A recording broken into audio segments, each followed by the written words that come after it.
এইকেইদিনত সকলোৰে মুখে মুখে এটাই কথা, ইমান চুলি সৰিছে, চুলিবোৰ একেবাৰে নষ্ট হৈ গৈছে। লগতে আজিকালি এটা ডাঙৰ সমস্যা, একেবাৰে কম বয়সতে চুলিবোৰ পকি যায়। মই আপোনালোকক এটা আজি ঘৰুৱা পদ্ধতি দেখুৱাম। এই দুইটাৰ পৰা আপোনালোকে এনে সমস্যাৰ সমাধান পাব। প্ৰথম কথাটো, চুলি সৰা বন্ধ হ'ব। আপোনালোকে সপ্তাহত 2 দিনকৈ লগাব।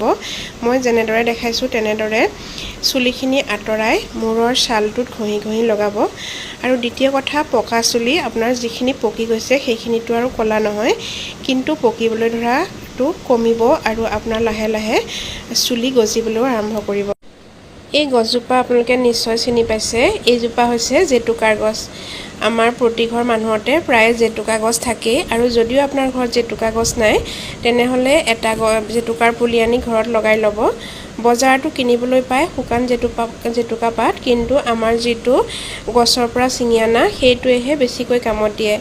মই ইয়াৰে কেইটামান পাত ছিঙি আনিম এতিয়া। লগতে আমাৰ ঘৰত এজোপা হৈছে এল'ভেৰা গছ। আপোনালোকৰ ঘৰত যদি নাই, এনেকুৱা পুলি এটা আনি লগাই ল'ব। বহুত ভাল, মুখৰ স্কিনৰ কাৰণেই হওক, চুলিৰ কাৰণেই হওক, এই এল'ভেৰা গছ বহুত প্ৰয়োজনীয়।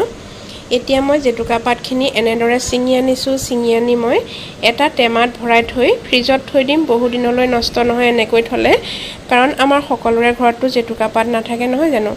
লগতে মই এটা এল'ভেৰা পাত ছিঙি আনিছোঁ। আপোনাৰ ঘৰত যদি এল'ভেৰা গছ নাই তেনেহ'লে এনেকুৱা কিনা এল'ভেৰাটো দিব পাৰে, কিন্তু সেউজীয়া এল'ভেৰাটোহে দিব। যিটো হালধীয়া এল'ভেৰা সেইটো চুলিত নলগাব।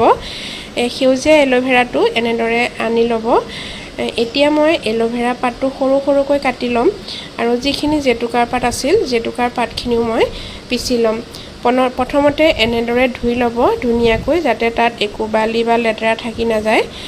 এতিয়া মই এটা মিক্সিৰ বাতিত দিছোঁ। আপোনালোকে পটাটো পিচিব পাৰে, পটাত পিচিলে বেছি ভাল। মই মিক্সিতে গুড়ি কৰিম। মিক্সিত গুড়ি কৰিলে অকণমান পানী দি ল'ব, নহ'লে গুড়া নহয়। এনেদৰে দিয়াৰ পাছত যিটো এল'ভেৰা পাত সেইটো মই সৰু সৰুকৈ কাটি একেলগে মিক্সিৰ বাতিত দি দিছোঁ। এল'ভেৰাটো দিলে জেতুকাখিনি আঠা খাই ধৰে, নহ'লে অলপ বৈ আহে। এতিয়া এইখিনি মই অলপমান তাতে মই এল'ভেৰাও দি দিছোঁ। আপোনালোকে নিদিলেও হয়, যিকোনো এটা ব্যৱহাৰ কৰিব পাৰে। মই তাতে অলপ কিনা এল'ভেৰাও মিক্স কৰি দিছোঁ। এতিয়া দেখিলে এয়া মই পেষ্ট কৰি লৈছোঁ, অকণমান পানী মিহলাই লৈছিলোঁ। তাৰ পাছত চুলিখিনি এনেদৰে আপোনালোকে মেলি মেলি তলত লগাব। এনেকৈ আপোনালোকে এখন চামুচেৰে বা হাততো লৈ ল'ব পাৰে। চুলিৰ গুৰিত ঘঁহি ঘঁহি লগাব। তাৰ পাছত প্ৰায় 2 ঘণ্টামান আপোনালোকে চুলিখিনি ধুনীয়াকৈ বান্ধি থৈ দিব। ৰাতিপুৱা আপোনালোকে মূৰ ধোৱাৰ আগত 2 ঘণ্টাৰ কাৰণে এনেদৰে লগাই ল'ব। এয়া আপোনালোকে দেখিছেনে, মই ছালত ঘঁহি ঘঁহি লগাইছোঁ। তেতিয়া আপোনাৰ সোনকালে কাম হয়। যদি আপুনি পাতখিনিত লগাই থৈ দিয়ে তেতিয়া আপোনাৰ কাম নহ'ব পাৰে।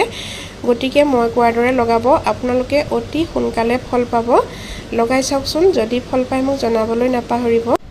জেতুকাৰ পেষ্টখিনি অলপ বেছিকৈ লগাব। বেছিকৈ লগাই 2 ঘণ্টামানৰ কাৰণে এনেদৰে চুলিখিনি টাইটকৈ বান্ধি ৰাখি দিব। আৰু 2 ঘণ্টাৰ পাছত আপোনালোকে শ্বেম্পু কৰিব পাৰে বা খালী পানীৰেও ধুই দিব পাৰে। ধন্যবাদ।